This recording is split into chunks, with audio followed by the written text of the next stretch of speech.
एक गांव में एक गरीब किसान राहुल रहता था। राहुल के पास न तो जमीन थी, न कोई खास कमाई का जरिया, लेकिन वह ईमानदार और मेहनती था। उसने पूरे जीवन में कभी किसी का बुरा नहीं चाहा। एक दिन राहुल जंगल में लकड़ियां काटने गया। वह थका हुआ था, इसलिए एक पेड़ के नीचे बैठकर आराम करने लगा। अचानक उसकी नजर एक पुराने धूल से ढके चिराग पर पड़ी। उसने सोचा, यह क्या है जो यहाँ पड़ा हुआ है। जब उसने चिराग को मिट्टी से बाहर निकाला तो वह चमकने लगा। राहुल यह देखकर आश्चर्य में पड़ गया। फिर वह सोचता है कि यह कोई सोने की चीज है। मैं इसे साफ कर लेता हूँ, बाद में इसे बाजार में बेच दूंगा, शायद मुझे कुछ पैसे मिल जाए। अचानक चिराग से धुआं निकलने लगा और उसमें से एक बड़ा सा जिन्न प्रकट हो गया। जिन्न ने कहा, मैं तुम्हारा गुलाम हूं, हुक्म करो मेरे आका।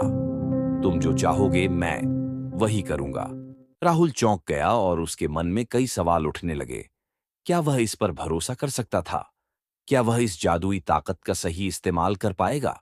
राहुल ने जिन्न से कहा, अगर तुम मेरे गुलाम हो तो मुझे बहुत सारा सोना ला दो। जिन्न ने जादू किया और तभी राहुल के सामने सोने का ढेर लग गया। वह बहुत ही खुश हो गया। राहुल ने सोचा कि वह जिन्न से और भी बहुत कुछ मांग सकता है। उसने जिन्न से कहा, मुझे एक बड़ा सा घर चाहिए। जिन्न ने जादू किया और राहुल का घर एक बड़े से घर में बदल गया। अब राहुल के पास घर, गाड़ी, पैसा सब कुछ था। राहुल बहुत ही खुश था, लेकिन उसके मन में लालच आने लगा था। उसके पड़ोस के गांव में रामू नाम का आदमी रहता था। वह बहुत ही लालची और बेईमान था। एक दिन जब यह बात उसे पता चलती है तो वह सोच में पड़ जाता है कि राहुल तो बहुत ही गरीब था, उसके पास इतना धन कहां से आया। उसके मन में बहुत से सवाल चल रहे थे। वह सोच रहा था कि राहुल को खजाना तो नहीं मिल गया है। उसी रात रामू चुपके से राहुल के घर में जाता है और तभी उसे वहीं चिराग दिखाई देता है। रामू चिराग को उठाकर वहां से चला जाता है।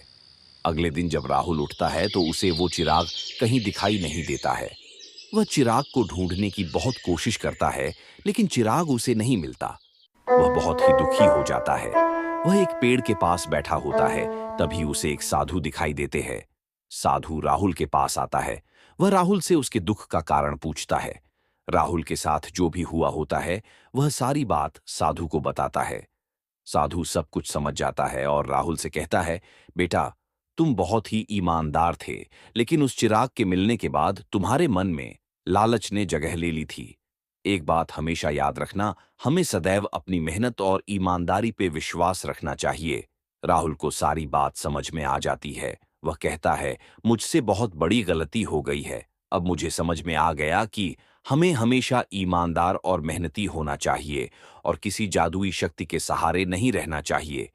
और उधर रामू, जो बहुत ही बेईमान था, वह चिराग चुराने के बाद उसे घर में रख देता है और जब सुबह उठकर देखता है तो वह चिराग गायब हो जाता है।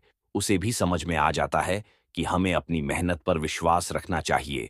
अब रामू भी मेहनत करने लगा और ईमानदारी से काम करने लगा। इस कहानी से हमें यह सीखने को मिलता है कि जीवन में असली सुख और संतोष हमारी मेहनत और ईमानदारी से ही मिलता है, न कि किसी जादुई ताकत से।